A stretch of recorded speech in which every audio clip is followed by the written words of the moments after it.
Welcome to another episode of Glam Talk with Faisal. আজকে আমাদের সাথে যিনি আছেন গেস্ট হিসাবে, তার সম্পর্কে আমি কি বলবো। তিনি খুবই স্বনামধন্য একজন ফ্যাশন ডিজাইনার, চমৎকার ডিজাইন করেন। ইনফ্যাক্ট আমার যে আউটফিটটি আজকে দেখতে পাচ্ছেন সেটিও ওনারই ডিজাইন করা। আমি বলছি ওয়ারিস আব্দুলের কথা। চলুন জেনে নিই তার পথ চলার জানা অজানা অনেক গল্প। Welcome to glam talk. Thank you so much. কেমন আছো? আলহামদুলিল্লাহ। খুবই ভালো লাগছে তোমাকে আজকের এই শোতে দেখে, আমার সাথে দেখে। আমার দর্শকদের জন্য আশা করি আমরা অনেক কিছু তাদেরকে জানাতে পারবো, আমি জানতে পারবো এবং তুমিও বলতে পারবে তোমার অনেক বলা না বলা কথা।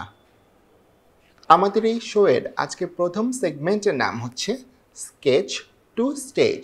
ওকে। তোমার পথ চলার শুরুর দিকের গল্প। আমি প্রথমেই জানতে চাইবো তুমি ডিজাইনিং কবে শুরু করেছিলে, কেন এবং কিভাবে? ওয়েল, ডিজাইনিংটা স্টার্ট করেছিলাম বলতে গেলে আমার শৈশবকাল যেটা বলে আর কি, তখন থেকেই মানে আমার মাথার মধ্যে ছিল জিনিসটা আর কি। আমার ছোটবেলা থেকেই আমার এই হয় না যে এক একজনের এক একটা জিনিসের উপরে ফ্যাসিনেশন থাকে, হ্যাঁ। তো আমার হচ্ছে এই ডিজাইনিং এর উপরে ফ্যাসিনেশন ছিল। তো ওইটার উপরেই আমি সব সময় ফোকাস ছিলাম। আর আমাদের ফ্যামিলি টোটালি এটার opposite. That I know. Exactly. তো ফ্যামিলিতে হচ্ছে যে কেউই এই ব্যাকগ্রাউন্ডে নেই বা এই সম্পর্কে কারো কোনো নলেজ নেই, আইডিয়া নেই। এক্স্যাক্টলি। ভাই বোনদের সাথে আমার গ্যাপটা অনেক বেশি বেশি। হ্যাঁ, তো আমি হচ্ছে 6 ভাই বোনের মধ্যে সবচেয়ে ছোট। আমার বোনের বাচ্চা কাচ্চাদের সাথে আমার খুব ভালো ফ্রেন্ডশিপ। আচ্ছা। তো ওই সময়টাতে আমি ওদের জন্য ডিজাইন করতাম আর কি। ওদের জন্য, সবার জন্য আমি ঈদ পারপাস তো ছিলই, এছাড়া মানে ওভার দ্য ইয়ার আমি করতাম। তো আমার কাছে মনে হতো যে এত বেশি অ্যাপ্রিসিয়েট করতো সবাই, তখন আমি আশেপাশেও নেই ডিজাইনিং এর। তো ওই সময়টা থেকেই আমার কাছে মনে হতো যে আল্লাহ, আমি যদি কখনো ডিজাইনার হতে পারতাম। এটাই ছিল আমার প্রথম থটস আর কি। হ্যাঁ, এরপর থেকে আস্তে আস্তে আস্তে আস্তে আমি বলতাম যে আমি ডিজাইনিং করব, ডিজাইনিং পড়বো। কেউ পাত্তা দিত না। কারণ আমাদের ফ্যামিলিতে সবাই হচ্ছে, আমার আমার বড় ভাইয়া ইঞ্জিনিয়ার, আমার মেজো ভাই হচ্ছে হোটেল ম্যানেজমেন্ট, ট্রাভেল এন্ড ট্যুরিজমের উপরে তার আচ্ছা, আচ্ছা। এডুকেশন। সো ফ্যাশন ডিজাইনিংটা নিয়ে আসলেই কারো কোনো ইয়ে ছিল না। 2006 এর দিকে আমি ফাইনালি ডিসিশন নিয়ে নিই যে আমি এটার উপরে পড়াশোনা করব, করতে চাও। করতে চাই। তো ততদিনে আমি আমার বাবাকে হারিয়েছি। হ্যাঁ, তো আমি এটা নিয়ে কার সাথে ডিসকাস করবো আমি বুঝতে পারছিলাম না। তারপরে আমি আমার মাকে যখন বলি, তখন ওনারও তেমন কোনো নলেজ ছিল না। বাট উনি বললো যে ঠিক আছে, তুমি যখন এটা নিয়ে পড়তে চাও তাহলে তুমি একটা ভালো ইনস্টিটিউশন দেখো যেখানে তুমি এটা মানে একটা পড়ে বের হলে যাতে তুমি কিছু করতে পারো আর কি। করতে পারো। হ্যাঁ, মানে এটার উপরেই যেহেতু তোমার ফোকাসটা, তাহলে তুমি দেখো যে তুমি কি করতে পারো আর কি। তো তারপরে এই তো এখান থেকে স্টার্ট হলো আমার। এরপরে আমি কমপ্লিট করলাম আমার ডিজাইনিং কোর্সটা। কমপ্লিট করার পরে তারপরে তো আমি প্রফেশনালি আর কি স্টার্ট করলাম। সুন্দর একটা শুরু হয়েছে বলে আমি বলবো তোমার লাইফে। কারণ তোমার ফ্যামিলিতে এরকম ফ্যাশন ডিজাইনার বা ফ্যাশন ব্যাকগ্রাউন্ডের কেউ না থাকার পরেও তুমি নিজের ইচ্ছাটাকে বাস্তবে পরিণত করতে পেরেছো, রূপ দিতে পেরেছো, এটাই কয়জন পারে।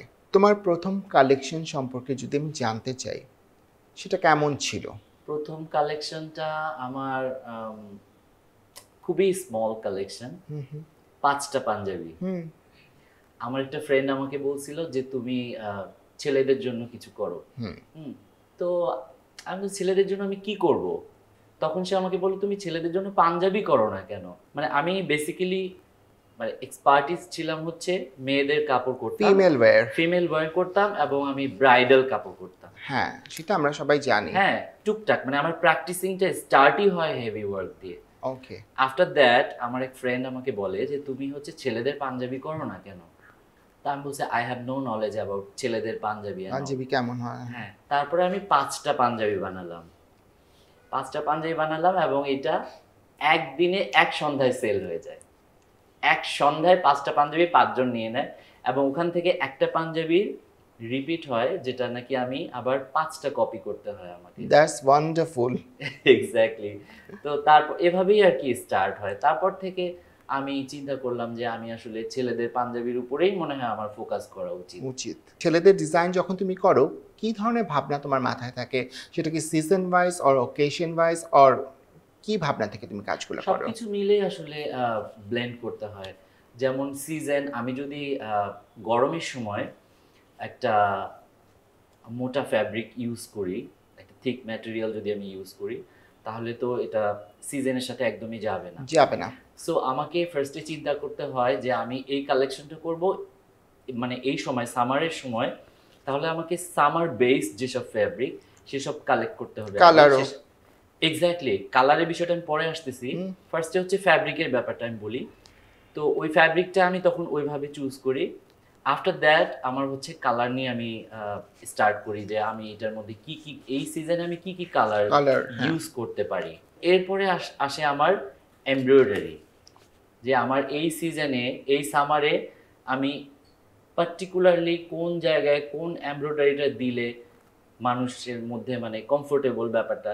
ইটস নট লাইক যে আমি মানে শুধুমাত্র কমফোর্টেবলের ব্যাপারটা কিন্তু আমি একটা পড়লাম আমার কমফোর্ট এটা না, না, এটা কিন্তু তোমারও কমফোর্ট হতে পারে। তুমি হ্যাঁ। যে আমাকে দেখছো, তো তোমার তো একটা যে এত হেভি ওয়ার্ক এই সিজনে এই গরমে কিভাবে পড়ে আছে, এটাও কিন্তু একটা কমফোর্ট। হ্যাঁ, এটা অবশ্যই এই ডেফিনেটলি। জিনিসগুলো আসলে আমার মাথার ভিতরে ঘোরে সারাক্ষণ, এবং এগুলো নিয়েই মানে আমি আমার কালেকশনটা রেডি করি আস্তে আস্তে। রেডি করো, করে থাকো করে বেসিক্যালি। থাকি। তোমার কি মনে পড়ে যে তোমার প্রথম কোন কাজটি বা কোন কালেকশনটি আলোচনায় এসেছিল? 2014 আই গেস, 14 হবে। 14 আমি একটা জুয়েলারি ব্র্যান্ডের শো করছিলাম। ওখানে আমি কস্টিউম ডিজাইনার হিসেবে কাজ করি। That was Gitanjali I guess, Gitanjali. Right, Gitanjali. তো আই ফরগট যে কতজন মডেল ছিল, হিউজ নাম্বার অফ মডেলস। তো ওদের জন্য আমি একটা কালেকশন করি। ওখানে ফোকাস ছিল বেসিক্যালি ওদের জুয়েলারি শো করতে হবে। তো জুয়েলারি, যেখানে জুয়েলারি ফোকাস থাকে সেখানে বারবার বলা হয়েছিল যে কাপড়ের দিকে যেন নজরটা না যায়।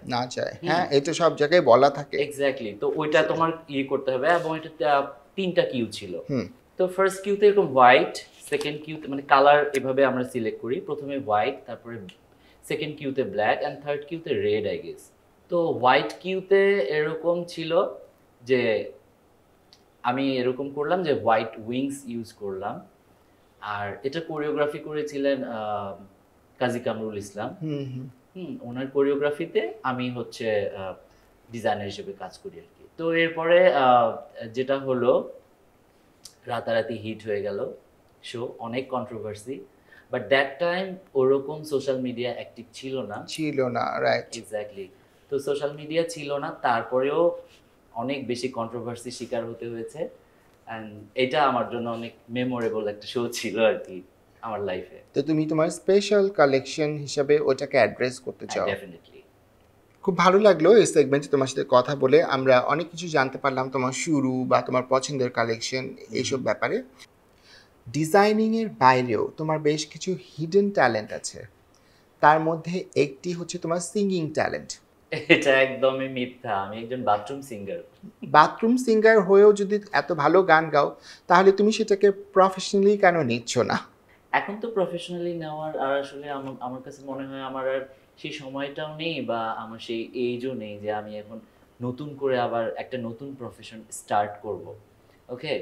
আর যখন স্টার্ট করতে চেয়েছিলাম, দ্যাট টাইম হচ্ছে আমাদের ফ্যামিলির জন্য আসলে এটা করা হয়নি। আমার মা এটা একদম পছন্দ করতেন না, বিকজ অফ উনি অনেক ধার্মিক মানুষ, আমাদের ফ্যামিলি অলসো।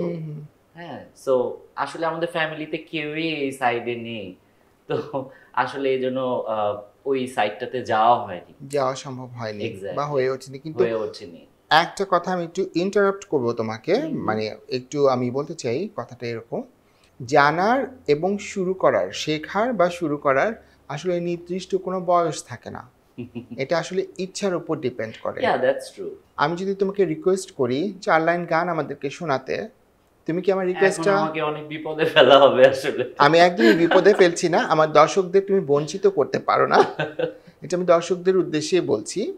তুমি যদি 4টা লাইন গান আমাদেরকে শোনাও। ওকে।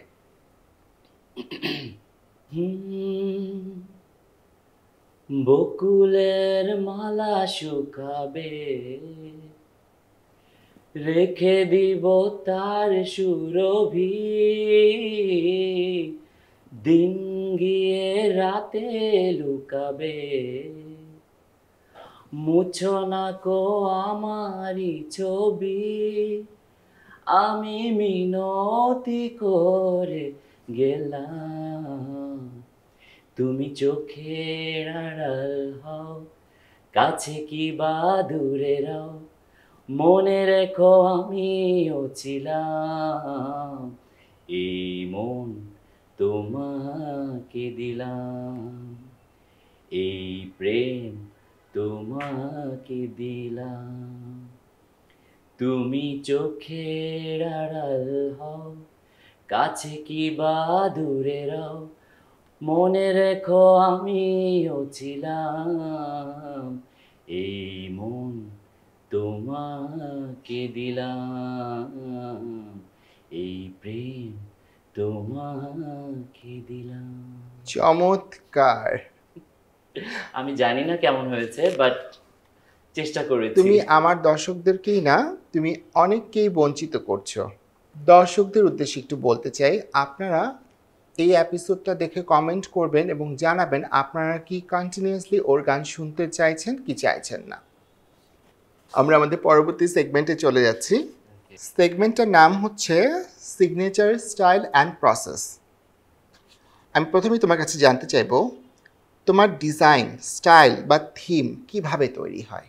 আমি ফার্স্টেই বলেছি যে আমি হচ্ছে প্রতিটা ডিজাইন মানে সিজন ওয়াইজ, সিজনটাকে মাথায় রেখে আমি এটা করার চেষ্টা করি। অ্যান্ড থিম, ফর এক্সাম্পল আমি এবার আমার ইচ্ছে করছে যে এবার আমি রেইনি সিজন, তো আমি হচ্ছে রেইন নিয়ে কাজ মানে রেইনি সিজনটা নিয়ে কাজ করব। তো সেই ক্ষেত্রে আমি দেখা গেল যে রেইনি সিজনে কি হয়, অনেক গ্রিনারিজ পাই আমরা, হ্যাঁ, লতা পাতা, নতুন নতুন লতা পাতা আসে, পেয়ে থাকি। আমরা পেয়ে থাকি, মানে প্রকৃতি থেকে যেটা পাই আর কি। তো ওই জিনিসটা যেমন বোটানিক্যাল পেইন্ট বা হচ্ছে আহ, আমার ডিজাইনের মধ্যে তখন অনেক বেশি গ্রিনারিজ থাকে আর কি। এটা আমি হয়তো হোয়াইটের উপরে অ্যাপ্লাই করতে পারি, বা আমি হচ্ছে এছাড়াও আমি হচ্ছে টাইডাই করে থাকি। এগুলো আমার টোটাল হচ্ছে থিম বেস বা আমার কালার বা সব কিছু মিলে আর কি, এইভাবে আমি আমার কালেকশনটা রেডি করে থাকি। আমি তোমার কাছে একটু জানতে চাইবো, তুমি কিভাবে ট্রেন্ড এবং তোমার ইউনিক ভিশনের মধ্যে ব্যালেন্স করো? Okay, very good question. Trend and unique vision. Unique vision. Trend তো ডেফিনেটলি ফলো করতে হয়, হুম, তার সাথে আমার যেটা ইউনিক যে ব্যাপারটা থাকে আমার ক্ষেত্রে, আমার ডিজাইনের ক্ষেত্রে, সেই জিনিসটাও আমি ইনপুট করার চেষ্টা করি অলওয়েজ।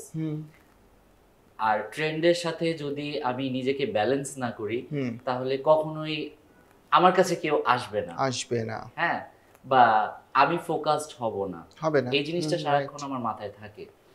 তো আমি সব সময় ফলো করি, আমি সব সময় বাইরের দেশের কান্ট্রিতে কি হচ্ছে, বা আমি ফর এক্সাম্পল আমি পাঞ্জাবির কথাই আসি, যেরকম আমি মেন্স ওয়্যার করি, মেন্স কালেকশনে আমি পাঞ্জাবিটাতে বেশি ফোকাসড করি। রাইট। তো পাঞ্জাবি আমাদের পার্শ্ববর্তী দেশ যেটা ইন্ডিয়া বা পাকিস্তান, তারা কি করছে, তাদের এখন কোন ট্রেন্ডটা যাচ্ছে, সেখানে বড় বড় ডিজাইনার যারা আছেন আর কি, সাব্বিয়াসাচি, মানিশ মালহোত্রা, তারা কি করছেন, পাশাপাশি আমাদের আমাদের এখানেও যারা দেশীয় ডিজাইনার আছে তারাও কি করছে সেটা আমি দেখি। কিন্তু আমার মাথায় ট্রেন্ডটা খুব থাকে যে এবারে এবারে কি ট্রেন্ড আসবে। আচ্ছা। আমার মাথায়ও কিছু একটা আসে যে এবার এবার আমি এই ট্রেন্ডটা সেট আপ করবো, কিন্তু আমি ওইগুলোর সাথে একটু ব্লেন্ড করে আমি করার চেষ্টা করি আর কি। আর আমার ইউনিক ব্যাপারটা, আমার ইউনিকটা আসলে সবাই আমাকে আলাদা করেই রাখে, কারণ আমি দেখি যে আমার কালার সেন্স বা আমার ডিজাইন ইনপুট, মানে আমি কোন ফ্যাব্রিকের উপর কি ডিজাইন দিচ্ছি বা আমার ডিজাইনের যে ছোট ছোট ডিটেইলগুলো থাকে সেইগুলো হয়তো আমার মানে ডিফারেন্সটা আর কি হ্যাঁ, অন্যের কাছ অন্যদের থেকে থেকে একটু আলাদা। আলাদাটা হয়তো তারা বোঝেন আর কি। এভাবে আমার ইয়েটা তৈরি হয়ে গেছে আর কি। যারা নতুন ডিজাইনার হতে চান তারা এই জিনিসটা তোমার কাছ থেকে হয়তো নোট ডাউন করবে বা পয়েন্ট আউট করবে, হয়তো বা হ্যাঁ শিখে নিবে, শিখে নিতে পারলে ভালো, তাদের জন্য অনেক ভালো হবে। তোমার সবচাইতে প্রিয় কালার এবং টেক্সচার কোনগুলো, যেগুলো তুমি খুব বেশি ব্যবহার করো তোমার প্রত্যেকটা কাজে, কালেকশনে? ফেভারিট কালার আমি একটু ডার্ক কালার ইউজ করি ডিজাইনের ক্ষেত্রে, যেমন ব্ল্যাক বা হচ্ছে ডার্ক গ্রে, নেভি ব্লু, এগুলো ইউজ করে থাকি। আর কালার তো আসলে ডিপেন্ড করে, ফ্যাব্রিকের কালার যদি হয় হচ্ছে ব্ল্যাক, তাহলে ব্ল্যাকের উপরে কি কালারটা দিলে, কোন কালারটা দিয়ে আমার কাজ করলে জিনিসটা মানে বের হয়ে আসবে আর কি, জিনিসটা বোঝা যাবে, ফুটে উঠবে, সেটা মাথায় রেখেই কাজ করতে হয়। রাইট। সো ওয়ারিস, আমাদের পরবর্তী সেগমেন্টের নাম হচ্ছে ক্রিয়েশন অ্যান্ড চ্যালেঞ্জেস। সিজন অনুযায়ী যদি তোমাকে ডিজাইন বদলাতে বলা হয় বা যখন বদলাও তখন কি অনেক বেশি চাপ থাকে? কিভাবে ম্যানেজ করো, ব্যালেন্স করো? প্রত্যেকটা কাজেই আমি খুব চ্যালেঞ্জ হিসেবে নেওয়ার চেষ্টা করি। আমার পুরো টিম জানে যে কখন কোন ঝড় আসবে, এটা তারা বোঝে, মানে ওরা জানেই যে হুট করে একটা ঝড় আসতে পারে, রেডি থাকে আর কি তারা। খুব একদম প্রেসার চলে এলো, এই কয়েকটা ডিজাইন এখনই উঠাতে হবে, করতে হবে, কমপ্লিট করতে হবে, ওইটা আবার একদম প্রপারলি রেডি করে সেলেবল করতে হবে, প্রপার ফিনিশিং তো ফর শিওর। তোমার এত বছরের ক্যারিয়ারের কোন ডিজাইনটি করার সময় সবচাইতে বেশি রিস্ক নিয়েছিলে? আমি একটা ব্রাইডাল কাজ করেছিলাম একবার, টাইমটা অনেক শর্ট ছিল, এটা আমার জন্য চ্যালেঞ্জিং ছিল ডেফিনেটলি। তো ব্রাইড যিনি ছিলেন আর কি, ওনার একটা লেহেঙ্গা করতে হবে, তো উনি ফ্যাব্রিক উনি নিজেই সিলেক্ট করে দিয়েছে আমাকে, যে সিফনের উপরে আমাকে ভারী এমব্রয়ডারি করতে হবে, লাইক আমাকে জারদৌজি ওয়ার্ক করতে হবে। তো ওইটা করতে গিয়ে আমাকে অনেক অনেক হ্যাসেল পোহাতে হয়েছে, যেহেতু সিফনটা অনেক একটা খুব সি থ্রু একটা ম্যাটেরিয়াল, খুবই সেনসিটিভ একটা ম্যাটেরিয়াল, প্লাস এক্সপেন্সিভ। তো এটার উপরে এটা কাজ করতে গিয়ে মানে আমি এবং আমার পুরা টিম আমরা অনেক সাফার করেছি, কারণ এটা বেশি টানলে এটা মাঝখান থেকে সরে যায়, ফেসে যায়, ছোট ছোট যে বিষয়গুলো আর কি, স্মল ডিটেলস। আর টাইমটা খুব শর্ট ছিল, একটা লিমিটেড টাইম ছিল। তো এই লিমিটেড টাইমের ভিতরে হেভি ওয়ার্ক, হেভি এমব্রয়ডারি সবকিছু মিলায়, মানে এটা তো আস্তে আস্তে করার একটা প্রসেস, খুব স্লোলি হয় আর কি, কিন্তু যেটা আর কি আমাকে খুব ফাস্ট করতে হয়েছে। তো ওইটা আমার জন্য খুব বেশি একটা রিস্কি ছিল, চ্যালেঞ্জিং ছিল, সবকিছু মিলায় আর কি। তুমি তো অনেক রকম ম্যাটেরিয়াল নিয়ে কাজ করো, অনেক কাপড়, তো কোন কাপড় বা কোন ম্যাটেরিয়াল বা কোন ফেব্রিক নিয়ে কাজ করতে তোমার সবচেয়ে বেশি চ্যালেঞ্জিং এবং রিস্কি মনে হয়? শিফন। সেটা যদি একটু ডিটেইলে বলতে। আমি একটু আগে একটা স্টোরি বলেছি, হ্যাঁ, তো ওইটাই আমার আবার রিপিট হবে, ওই সেম স্টোরি।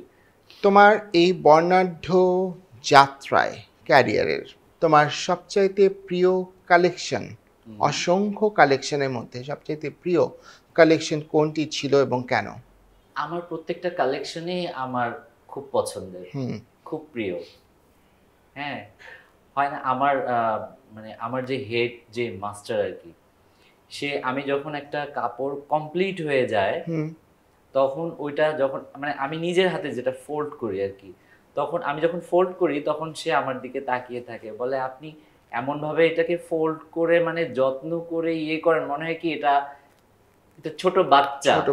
আমি বলি কি আমার কাছে আসলেই বাচ্চার মতো, কারণ এটাকে আমি একটা র ম্যাটেরিয়াল আনলাম, এটার মধ্যে আমি অনেক ধরনের অনেক দিন ধরে এটার মধ্যে কাজ করলাম, এমব্রয়ডারি করলাম, এন্ড ফাইনালি আমি যেটা ইমাজিন করেছি সেই জিনিসটা যখন আমি আমার চোখের সামনে দেখতে পাচ্ছি, তখন আমার কাছে এটা একটা বিশাল অ্যাচিভমেন্ট। হ্যাঁ, অবশ্যই। তো ওয়ারিস, আমরা আমাদের পরবর্তী সেগমেন্ট স্টাইল অ্যান্ড বিউটি টকে চলে যাওয়ার আগে তোমার সাথে আমার কিছু কনভারসেশন আছে। লাইক আমি কিছু জিনিস জানতে চাইবো তোমার কাছে। তুমি তোমার অনেস্ট ওপিনিয়ন দিবে। অনেক ক্ষেত্রে অনেক মানুষের, যেমন ধরো তারা হতে পারে আপকামিং মডেল, নিউ মডেল, বা ধরো মডেলিং করার আশা প্রকাশ করছে, তাদের তরফ থেকে না এক ধরনের কমপ্লেইন থাকে অনেক সময়, আচ্ছা ডিজাইনাররা তাদেরকে পাত্তা দেয় না। তারা নক করে, তাদের কোনো রিপ্লাই দেয় না।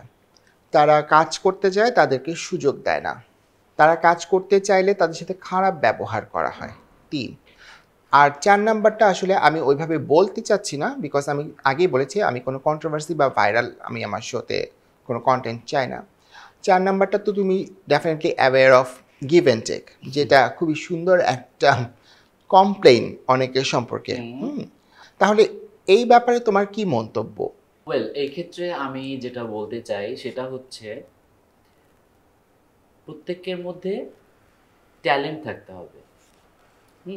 ট্যালেন্ট ছাড়া কিন্তু কোনো সেক্টরে কেউ কাজ করতে পারবে এমন কোনো সিউরিটি নেই, একদমই না, একদমই না। হ্যাঁ, সেটা ডিজাইনিং এর ক্ষেত্রে হোক, মডেলিং এর ক্ষেত্রে হোক, কোরিওগ্রাফি, স্টাইলিং, যেটাই বলো না কেন, হ্যাঁ হ্যাঁ, হ্যাঁ, তুমি জোড়াতালি দিয়ে কিন্তু বেশি দিন সার্ভাইভ করতে পারবে না, ইউ ক্যান নট। না না, ওকে।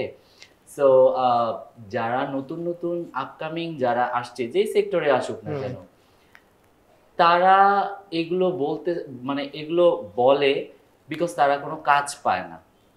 তারা একটা দুটো কাজ হয়তো করছে, এটা হয় না যে আমরা বলি যে কি স্বজন প্রীতি অর সামথিং, পুশ করে নেপোটিজম, হ্যাঁ, এইসব সিস্টেমের ওয়েতে তারা হয়তো একটা দুটো কাজ করতে পারছে। হ্যাঁ, একটা দুটো কাজ করে তারা হয়তো মনে করছে যে আমি স্ক্রিনে অনেক ভালো করছি বা আমি হয়তো কিছু একটা হয়ে গিয়েছি, but actually they are not. Okay. So তাদের উদ্দেশ্যে আমি বলতে চাই যে তোমরা প্রপার গ্রুমিং, প্রপার ডিজাইনিং যদি হয় তাহলে তোমরা কোনো ইনস্টিটিউশনের আন্ডারে যাও, তোমরা আগে ডিজাইনিংটা শেখো।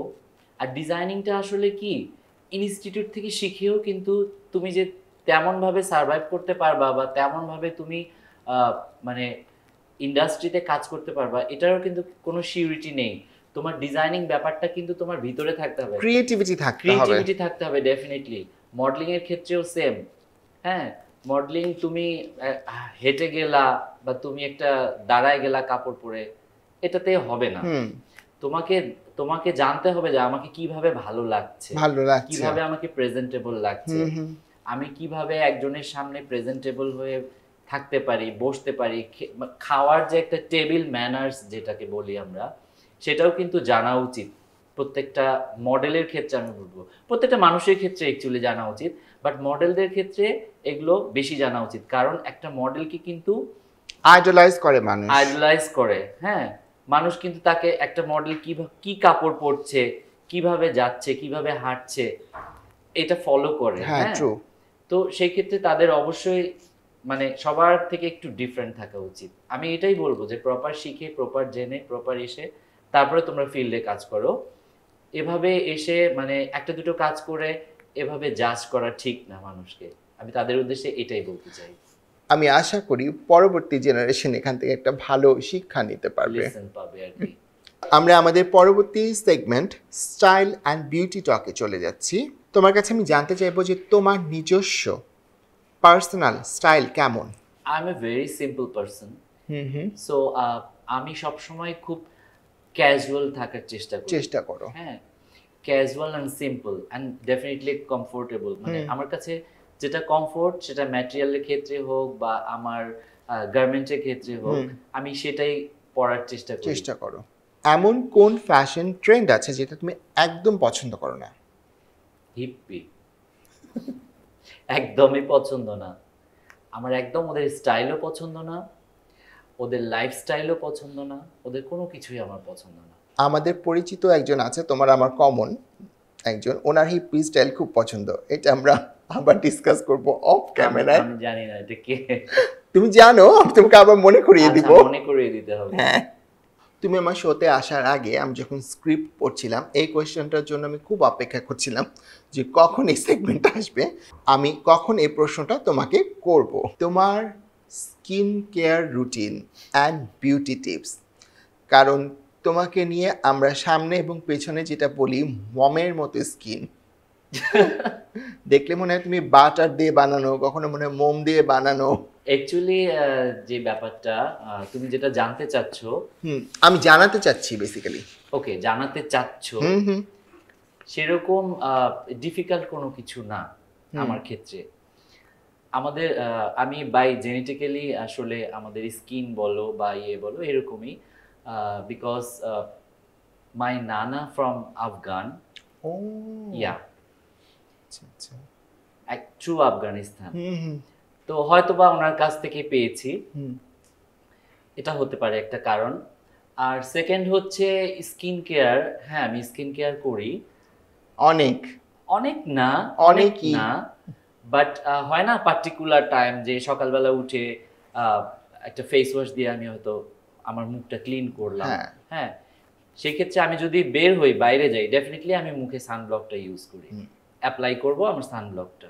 আর আরেকটা জিনিস যেটা আমি বলতে চাই, রাতে ঘুমানোর আগে যেটা করা উচিত, এটা সবার ক্ষেত্রেই করা উচিত, তুমি ফেসটাকে প্রপার ক্লিন করে তুমি যদি একটা ভালো সিরাম ইউজ করো, তারপর একটা নাইট ক্রিম লাগিয়ে তুমি জাস্ট ঘুমিয়ে যাও, সারা রাতের জন্য তোমার স্কিনটা কিন্তু সেফ অ্যান্ড সিকিউর। রাইট। হ্যাঁ, তো আমার স্কিন কেয়ার দ্যাটস অল, আর এর থেকে বেশি কিছু না কিন্তু। তোমার এই যে এত বছরের ক্যারিয়ার, পথ চলা, সাকসেস যাই বলো না কেন, তোমার শুরুতে বা তোমার পথ চলায় এমন কারো কথা কি তুমি মেনশন করতে চাও যার অনেক কন্ট্রিবিউশন আছে? ডেফিনেটলি আমি মেনশন করতে চাই, আমি অলওয়েজ করে থাকি এটা। আমি যখন ডিজাইনিং করতাম, তো আমার ফাইনাল এক্সাম দেওয়া হয়েছে কিন্তু আমার রেজাল্ট তখনও আউট আসেনি। হয়নি। তো আমার টিচাররা আমাকে অসম্ভব আদর করতেন, আমাকে জিজ্ঞেস করতো আমার টিচাররা, তুমি বের হয়ে এখান থেকে বের হয়ে কি নিজের বুটিক করবে? আমি বলছি না, আমার এখন সম্ভব না, আমি হয়তো কিছুদিন কাজ করতে চাই, আমি ইন্ডাস্ট্রিতে কাজ করতে চাই, আমি কোনো ভালো ডিজাইনারের আন্ডারে কাজ করতে চাই। তো আমার রেজাল্ট আউট হওয়ার আগেই আমাকে আমার টিচার যে উনি আমাকে বললেন যে আপনার পোর্টফোলিও আর আপনার সিভিটা নিয়ে আপনাকে এক জায়গায় পাঠাবো, অ্যাড্রেস দিয়ে দিব, আপনি ওখানে যান 11টায়। আমি বললাম আমি কার কাছে যাচ্ছি? তো তখন আমাকে সে বললো যে আমি আপনাকে মেসেজে দিয়ে দিব, হ্যাঁ, অ্যাড্রেসটা দিয়ে দিব, আপনি চলে যান। তো আমি যখন আমার ফোন থেকে মেসেজটা ওপেন করলাম, করে দেখলাম যে প্রথমেই বড় করে লেখা আনোখী। ও ওয়াও, হুমায়রা খান। হুমায়রা খান, এক্স্যাক্টলি।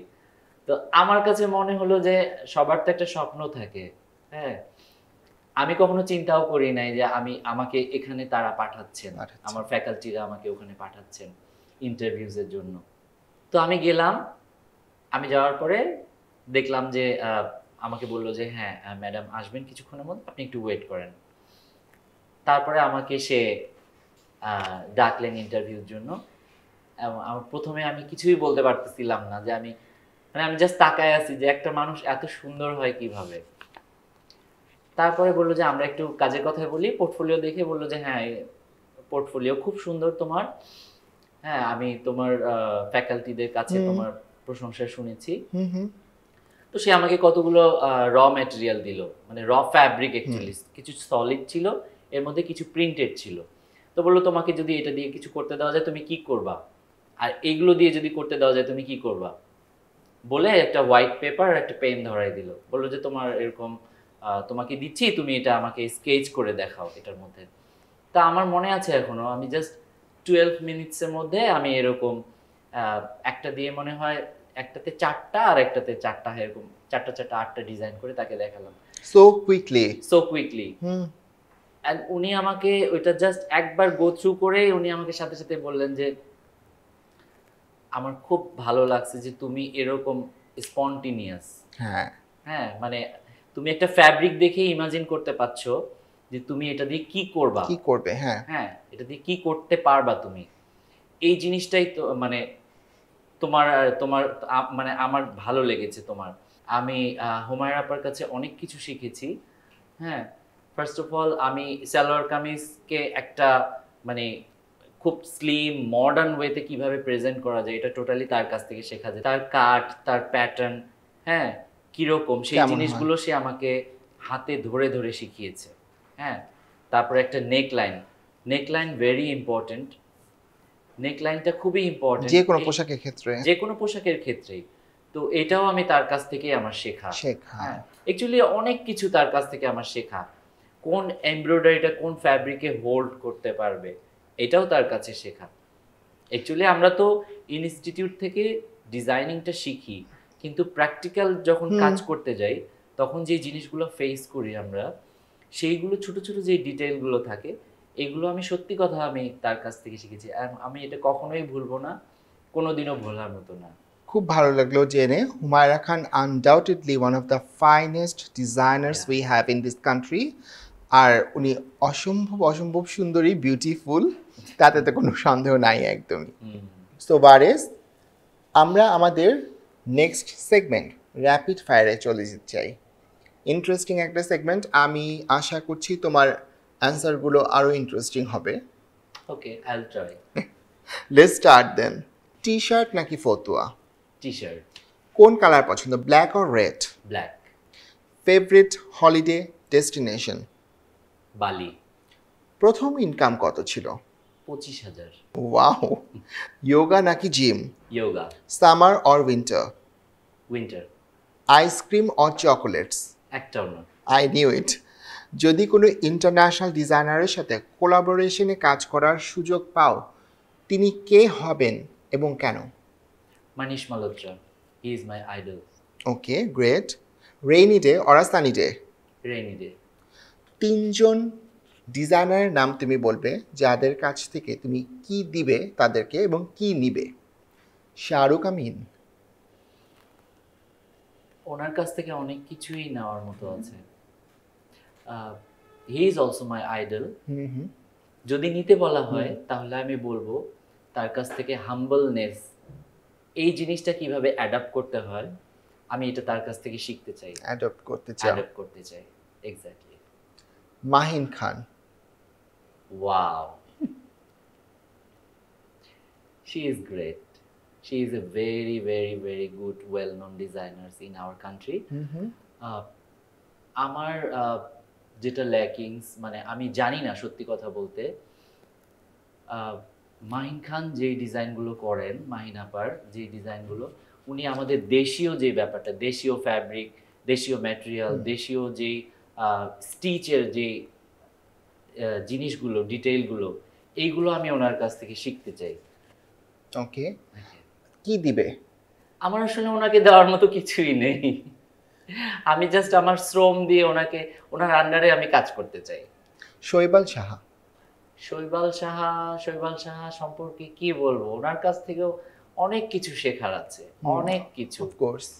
হ্যাঁ, ডিজাইনিং ছাড়াও decoration, cooking and table set up, dining এর যে সেট আপ, সেইগুলো মানে কিভাবে একটা সাধারণ খাবারকে টেবিলে সুন্দর করে সাজিয়ে প্রেজেন্টেবল করে মানুষের সামনে তুলে ধরা যায়, এটা আমি আসলে মানে ওনার কাছ থেকেই মানে শিখে নিব আর কি। শিখে নিবে। কি দিবে? কি দিব, ভালোবাসা দোয়া ছাড়া কিছুই দেওয়ার নাই আমার। রাইট। আমি তিনজনের নাম বলবো, ভেরি কুইকলি ওয়ান ওয়ার্ডে তাদের সম্পর্কে একটা কথা বলবে, যে কোনো একটা ভালো কথা। Farzana Shakil? Very, very, very good host. She is a very good host. Right. Saimul Karim? Patience. Kaniz Almas Khan? Spontaneous. So that was your rapid fire. খুব ভালো লাগলো, তুমি অনেক সুন্দর উত্তর দিয়েছো। তোমার আসলে কি কি পছন্দ অপছন্দ, কি দিবে কি নিবে সেই সম্পর্কে আমাদের অনেক আইডিয়া হলো। তো আমরা আমাদের অলমোস্ট লাস্ট সেগমেন্টে চলে এসেছি, কিন্তু তার আগে একটা ছোট্ট ফান গেম আছে। আমি তোমাকে কয়েকটা ডায়লগ বলবো, তুমি তোমার মতো করে ওই ডায়লগগুলো আমাদেরকে রিপিট করবে, মানে আমাকে বলবে। ডায়লগ অ্যাজ ইন কিসের ডায়লগ? ফিল্মের ডায়লগ। আচ্ছা। মেরে করণ অর্জুন আয়েঙ্গে? মেরে করণ অর্জুন আয়েঙ্গে। এইটা না, আরো সুন্দর করে তুমি বলো, রাখি গুলজারের মতো। মেরে করণ অর্জুন আয়েঙ্গে।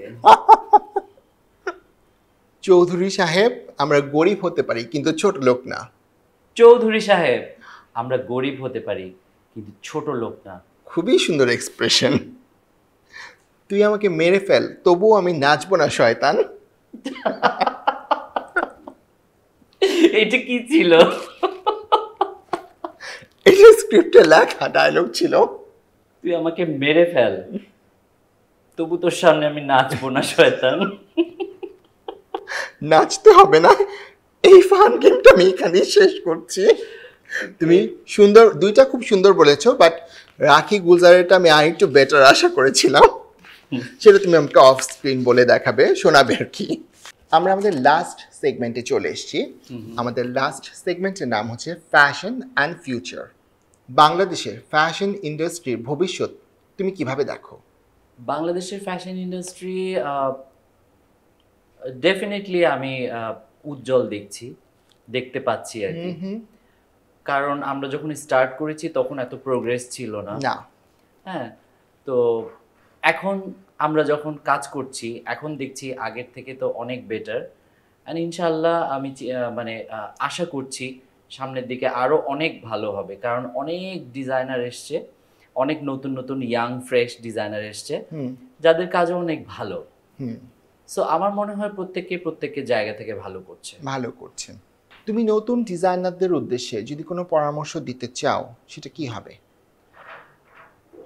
ওয়েল, আমি তাদের উদ্দেশ্যে একটা কথাই বলতে চাই যে কোনো কাজ করার আগে একটু যদি নলেজ গ্যাদার করে তাহলে কাজটা আরো ডিটেইলে আরো সুন্দর হয়। সো ওয়ারিস, আমাদের ফর্মাল কনভারসেশন টক শো আমাদেরকে এখানেই শেষ করতে হচ্ছে, কারণ তুমি সব সেগমেন্ট খুব সুন্দরভাবে শেষ করে ফেলেছো।